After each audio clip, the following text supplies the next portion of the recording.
The wind, blowing dust around the city all day, had begun to subside by evening, but the gusts were still trying to throw the stinging particles into his eyes. Patrols often made their rounds early in such weather to save time in the unfriendly streets. Thane glanced anxiously at the blue screen of the makeshift scanner. So far, everything was quiet. The nearest patrol was leisurely moving off to the northeast, 4 blocks from Thane's hideout. Still, the risk was increasing by the minute. If he was caught here, outside the ghetto, even if he had a pass, it would be useless. Curfew had begun 40 minutes ago. Thane tucked the scanner into the spacious inner pocket of his long coat, and at that moment, a car stopped at the gate of the abandoned warehouse. It had once been a luxurious executive-class model, but its former glory was almost eaten away by scratches, dents, and loose rust spots. Only the engine still hummed smoothly and steadily, ready to carry its owner away. The engine couldn't know that there was no such thing as a way for its driver anymore.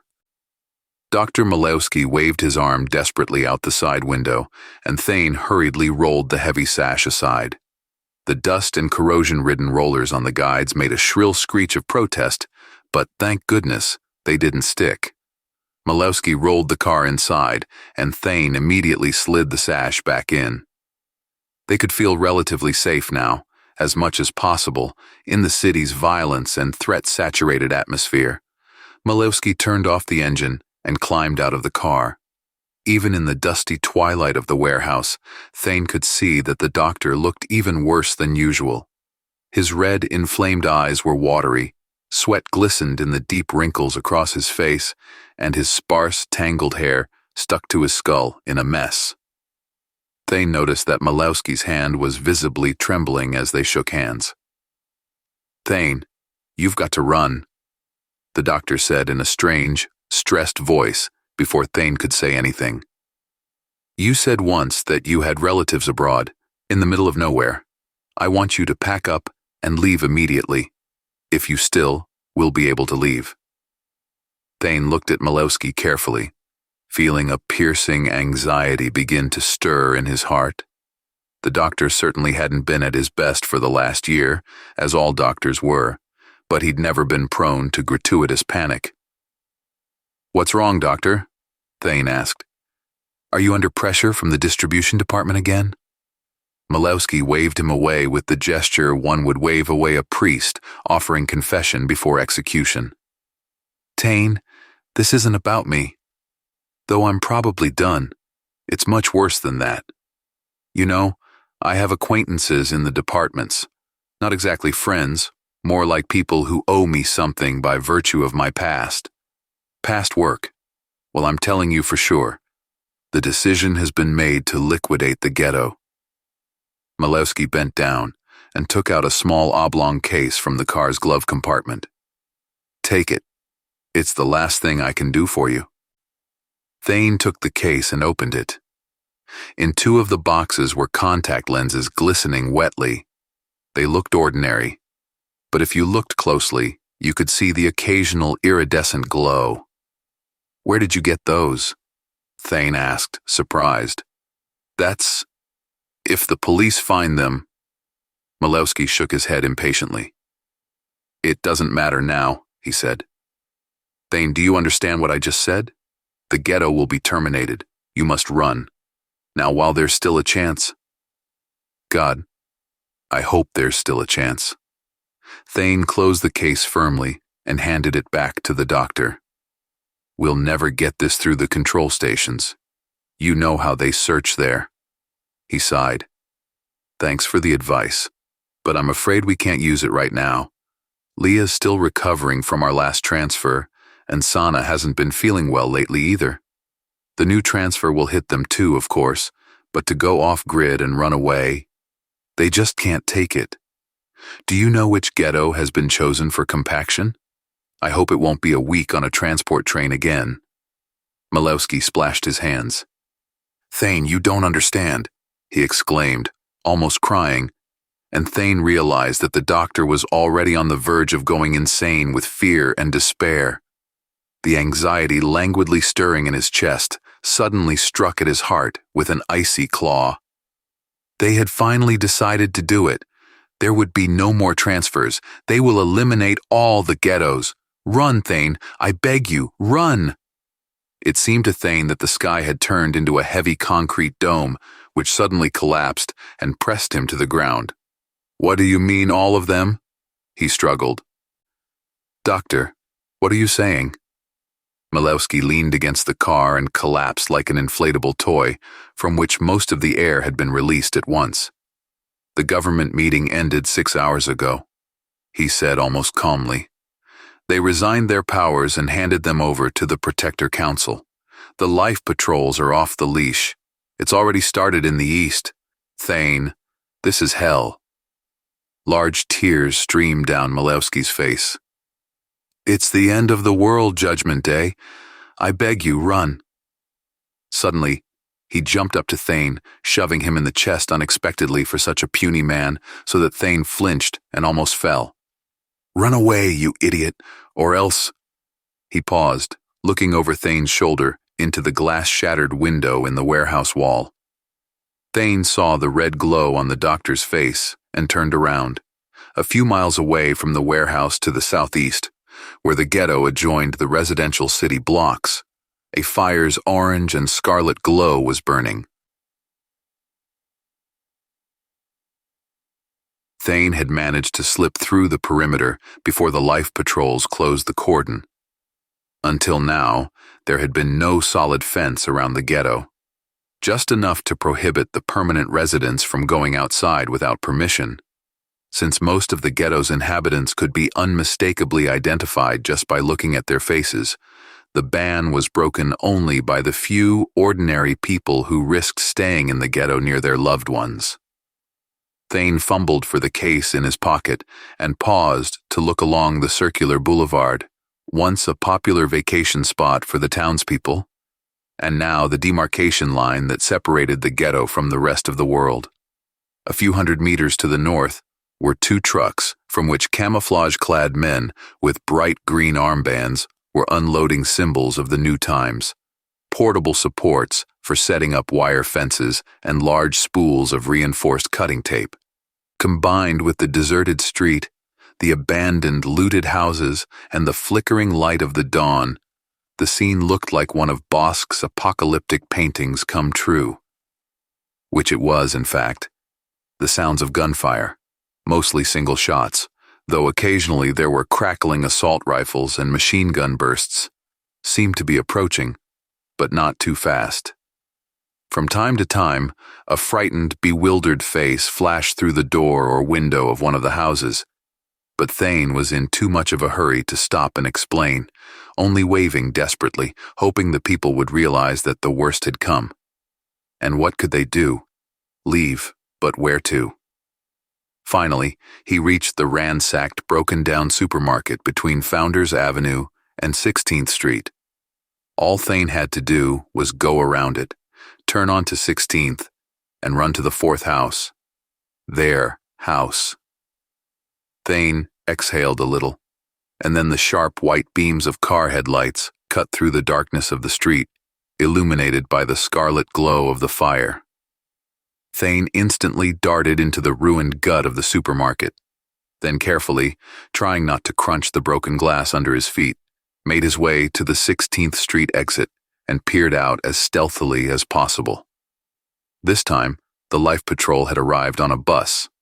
It had once been a regular bus, but now it was filled with camouflaged men with green armbands on their sleeves and assault rifles over their shoulders. Most were men, but there were some women. Thane counted 15 patrolmen.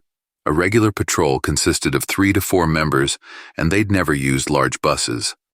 A standard life patrol usually moved in civil cars or even on foot. Thane hoped that Sana or Leah wouldn't look out of the window and wouldn't go out into the street. No one kept an address record of the ghetto's inhabitants. As long as they stayed within the area allotted to them, no one was interested in which of the crumbling houses they lived in. The patrol would probably start searching house by house now, starting at the farthest intersection, so Thane had about 15 minutes. But how do you slip through unnoticed? Meanwhile, the patrolmen had split into two groups and disappeared into two houses. Thane knew no one lived in these old brick 5-story buildings, but the patrolmen didn't know that. A few minutes for each of the two entrances, then the next houses. 3 patrolmen stayed by the bus to watch the street. Thane suddenly remembered that almost all the houses in this neighborhood stood wall to wall. If he climbed to the roof of the supermarket, then rose to the roof of the neighboring building, which was only 1 floor higher than the store, and so on, he could remain unnoticed almost all the way to the target. Unfortunately, the small semi-detached house where Thane's family lived stood alone, and he would have to go down to street level. But there was no time to think about it. This was his best chance. Thane turned around and ran to find an exit to the supermarket's roof.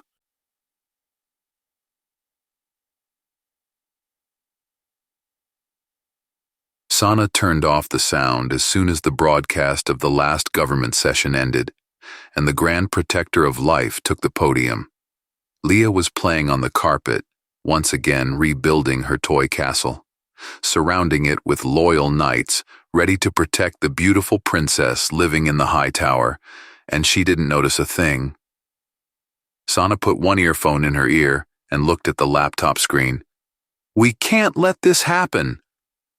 The cry of the Great Protector burst into her head. "We humans, guardians of inviolable great life, must mercilessly burn out the vile abomination that undermines the foundations of our very existence." The image changed. The camera now showed a huge crowd, a veritable sea of humanity, gathered in the capital's central square, in front of the giant screen from which the Great Protector was broadcasting. The crowd was swaying, moving with arms raised to the sky, shaking bright green banners with double spirals. In many hands, weapons were clutched. This is the moment of historic evolutionary purification.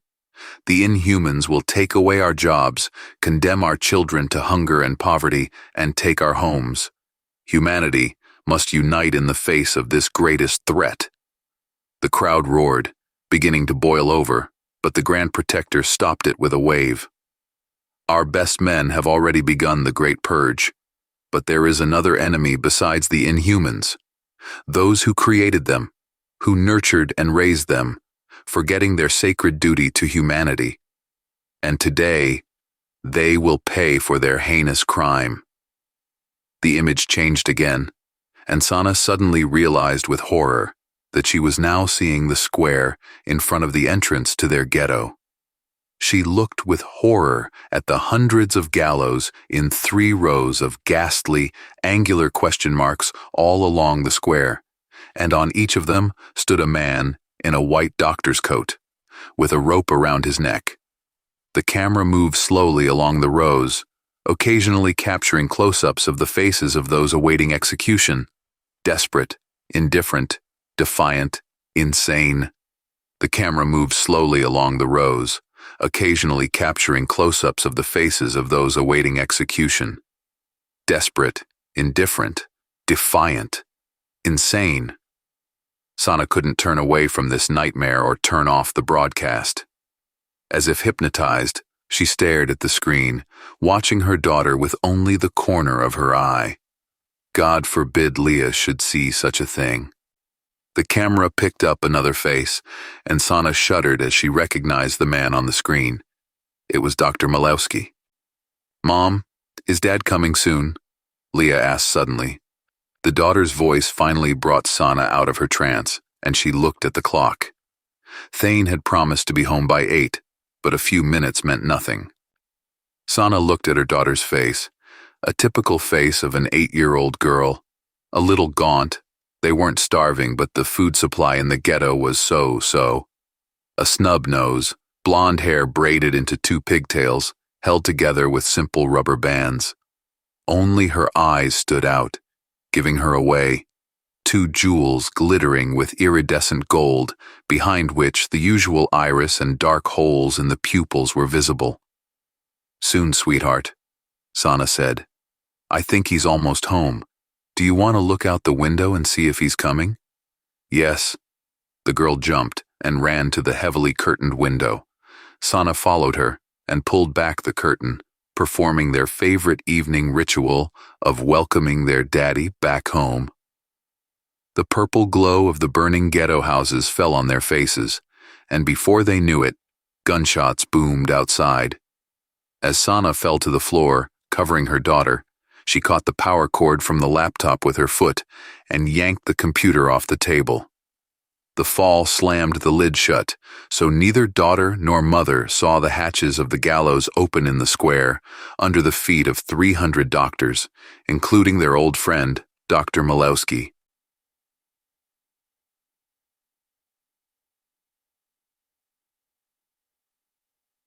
Thane was spotted at the very last moment, when he was only a dozen paces from the house door.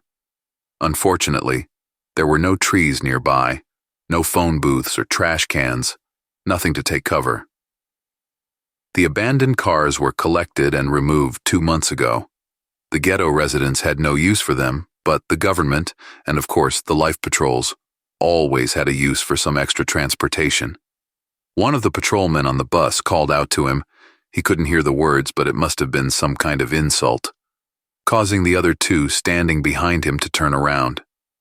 Thane hesitated momentarily before making a leap, but it was enough time for the patrolmen to raise their weapons. One bullet hit his right thigh, the other two in the shoulder and stomach. Thane managed to take a couple more steps and fell to the dusty pavement right under the windows of his house. Another bullet whipped through the air above his head, shattering the window panes. Thane hoped Sana and Leah had managed to hide at the first shots. 3 years in different ghettos had taught them a lot. The sentries were already running toward him, one of them putting a bayonet knife on his carbine on the run. Behind them, gunfire sent the other patrolmen scrambling out of their houses. Feeling his strength and life draining from him, Thane pulled a case of contact lenses from his pocket as stealthily as possible, and stood up, pretending to lean his hand with the case clutched in it on the window opening. Another shot rang out. The bullet hit Thane's other leg, and he fell again to the mocking laughter of the patrolmen who had already reached him and were grinning down at him. "How far are you going, asshole?" one of the patrolmen asked. "Don't be shy, buddy. Tell us. We'll give you a ride. We've got transportation." He shook his head in the direction of the bus. Thane was silent, gathering his strength. Waves of pain swept over him, breaking through the adrenaline storm caused by the shock, but there was something else he had to do. Ignoring the laughing patrolman, he threw his healthy arm forward and, grasping a patch of yellowish grass growing on the narrow lawn by the wall of the house, pulled his mangled body forward, then again and again. Away from the house where Sana and Leah remained. He needed to distract the patrolman just a little, just for a few seconds. The patrolman let him crawl a couple dozen paces away, cackling and betting on whether he could make it to the bus on his own. A moment later, the patrol commander came up and shot Thane in the back of the head. "Morons," he said, stepping over the body. "Did you see his eyes? He's normal. Keep searching the houses. There's got to be a spawn around here somewhere. Probably the wife and kids. And take the flamethrowers from the bus."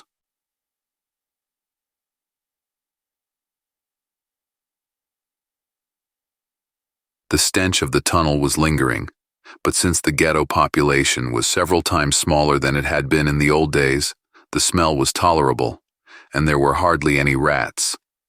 Thane had chosen this house because the basement had access to the old catacombs, a sewer system built 200 years ago. When the ghetto had been disconnected from the city's water and sewer system, the inhabitants reused the old system for its intended purpose. More importantly, they could use it to get out of the ghetto. Sana and Leah walked ankle-deep in the slimy sludge, lighting their way with pocket flashlights. They had deodorant-soaked rags wrapped around their faces, but still, from time to time, both mother and daughter felt the urge to vomit. Sana didn't even want to think about what went on in the catacombs when they were in full use. They didn't talk about what happened at home. The bloody lens case, the rumble of gunfire, and the laughter of the patrolmen were eloquent in themselves. It was a good thing that they had long been in the habit of not turning on the overhead light in the room so as not to draw unnecessary attention to the house. Otherwise, the patrolmen would have immediately realized that someone was living in the house, and Sana had unplugged the small nightlight right away. Wasn't that why they'd left the electricity on in the ghetto? An ill-timed thought occurred to a woman, so that in case of emergency, they could be found more easily if they didn't turn off the lights. As if they still had any light left in their lives at all. All the necessary measures had been talked about and learned long ago. Leah was the first to crawl out of the room, clutching the case. Sana lingered just long enough to hear the patrol commander's phrase and the lone pistol shot that made her shiver inside. She managed not to let her emotions get the better of her. She followed Leah down into the basement and then into the vertical well that led into one of the tunnels, remembering to cover the camouflaged hatch carefully behind her. Thane had done everything he could to save her, and she couldn't make his sacrifice useless. "Daddy's not coming anymore, is he?" The question made Sana stumble and nearly fall into the stinking mud. Before she could gather her thoughts, Leah spoke again. "I know they killed him," the girl said, and Sana was struck by the calmness in her voice. "And now they want to find us and kill us too. This is all because of me, isn't it?" Sana's thoughts frantically scrambled for an answer. How do I explain it to her? How do you even explain something like this to a child? "They're afraid of me," Leah said, "and they envy me because I was sick, and then I was cured, and I'll never be sick again, and I won't die, and they will. But I will grow up and figure out how to make them not to be sick, and not to die either, so they won't be afraid. Don't be afraid, Mom. I'll do everything right. Let's go." And the girl resolutely walked on. There was still half an hour's walk to the safe exit from the catacombs. From time to time, Sana stopped her daughter and listened. So far, no pursuit seemed to be heard. Apparently, the patrolman hadn't found the basement hatch and assumed the mother and daughter had escaped through the back door. Thane had long ago made a hole in the backyard fence and kept the back door unlocked, just in case.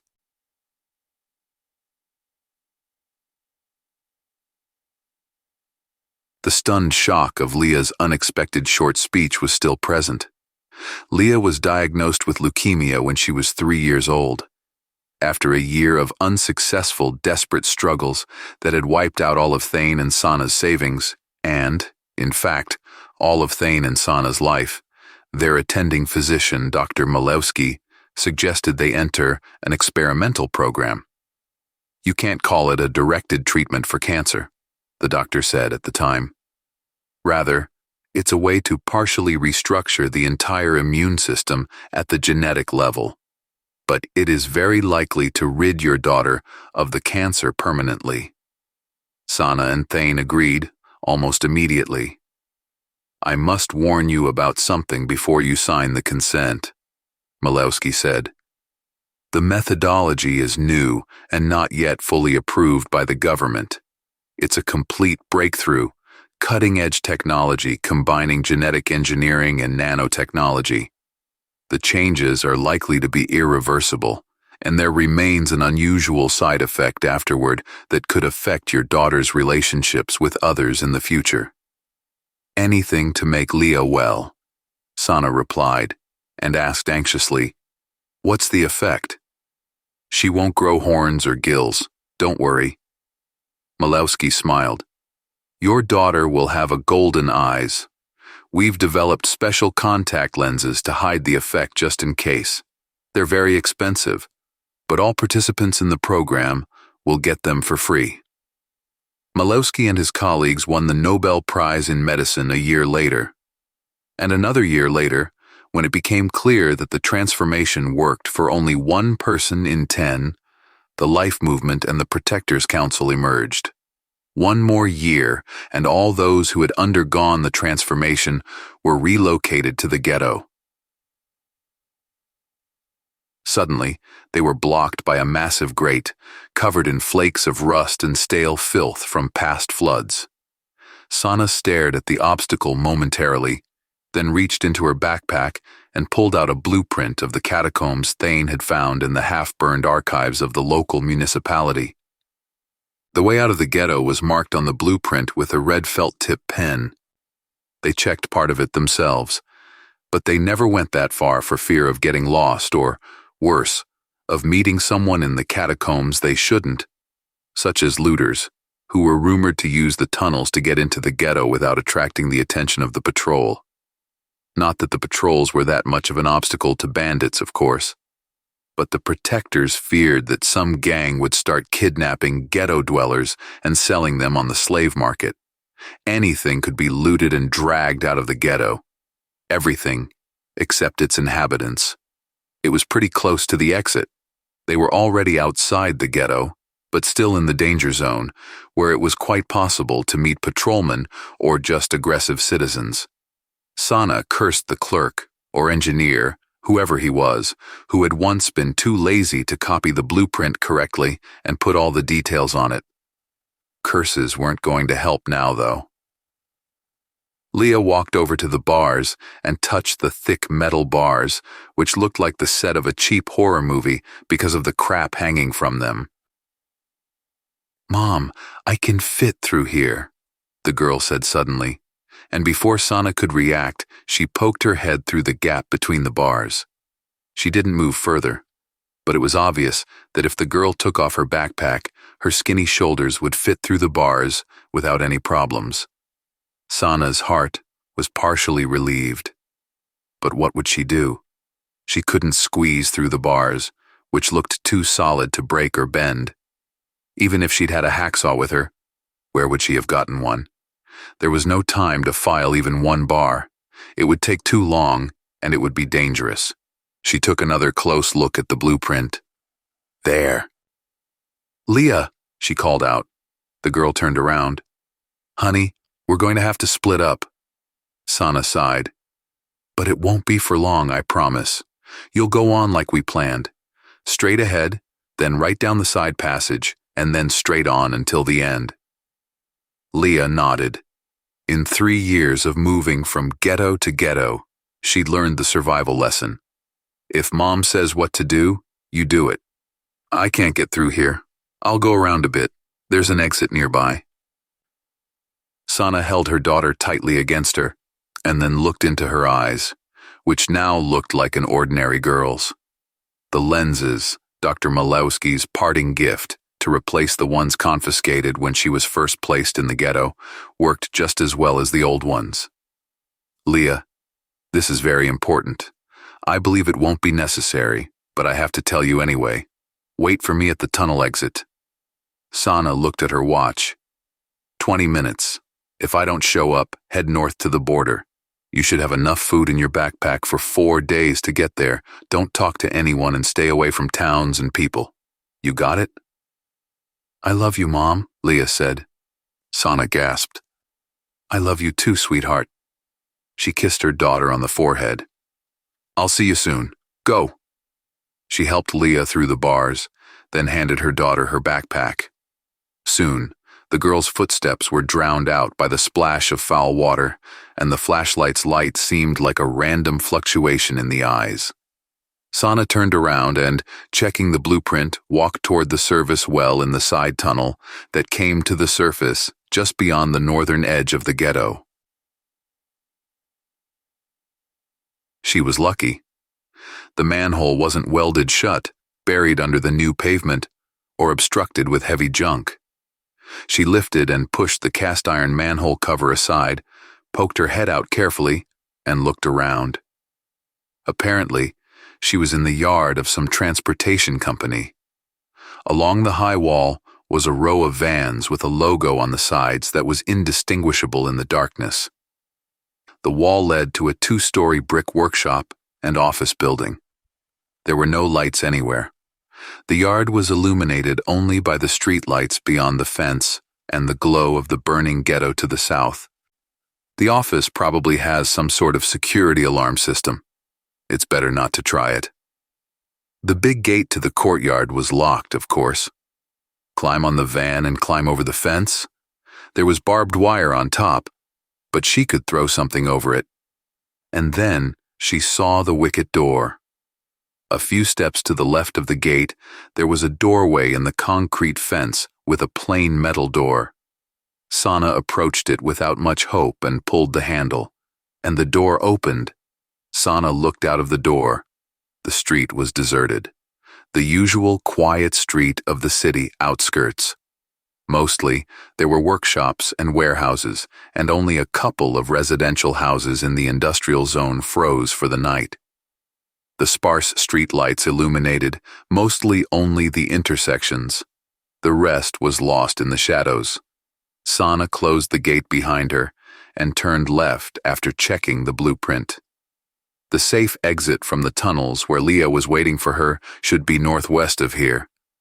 She should go to the end of this street and turn onto the old dirt road that led to the abandoned sewage treatment plant. Suddenly, a blinding light struck from the other side of the street, outlining her figure against the concrete wall. Sana saw that all the pavement beneath her feet was flooded with red, and the concrete of the wall was scraped from the impact of bullets. She barely heard the gunshots.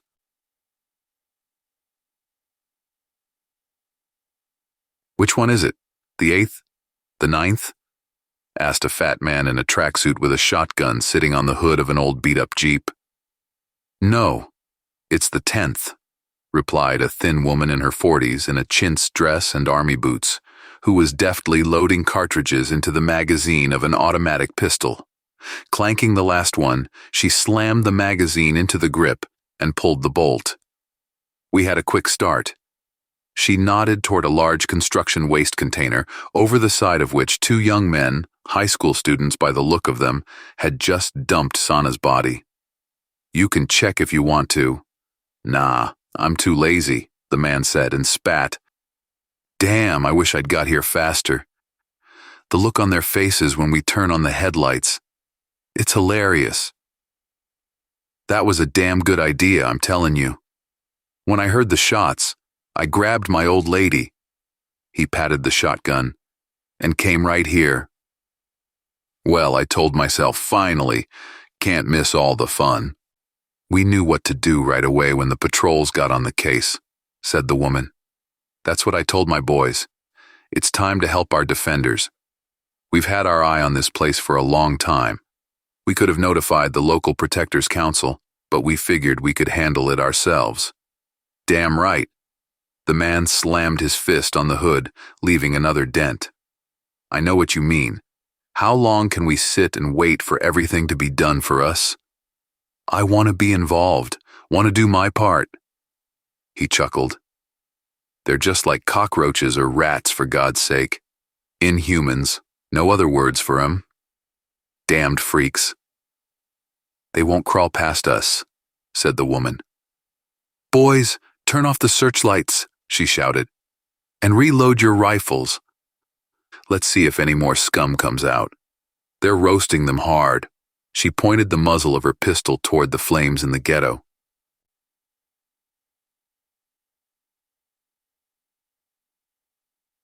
On the second day, Leah stole a milk bottle and a large loaf of bread from the farm. The area was quiet and unspoiled, and many people didn't even bother to lock their doors at night, even though it was next door to the ghetto. Her mother had advised her to avoid people, but the concentrates were so unpalatable, and she really wanted to eat. She had been constantly hungry for 2 years now. She waited not for 20 minutes but all 45, even though she knew it was useless. The distance was too great to see details, but Leah could see that on the outskirts, just about where the main line of the old sewer system ran underground, several times bright lights came on, and gunfire started. Then, a couple of life patrol trucks arrived, and the shooting stopped. Leah climbed down from the roof of the big hangar, went off the abandoned road, and walked through the woods straight north, just like she'd promised her mom. During the day, she hid in some half-rotten shack that hadn't been visited in probably 100 years, and at night, she set off again and robbed the farmhouse she found. She wanted to steal their bicycle, but they would have missed it, and riding on the roads meant getting caught, so she had to keep walking. The ghetto was still burning. At night, it served as a good guide, one to get away from, though she knew how to use a compass. She felt sorry for Mom and Dad, but she forbade herself to think about it. She needs to keep moving now. If she walked long enough, maybe she could find another world, one where people weren't killed for not getting sick and living a long time. She had to find that world or make this one right, at any cost. Leah pulled the small 5-shot pistol Dr. Malowski had given her secretly from her parents out of its holster and aimed it at the glow of the burning ghetto. At any cost.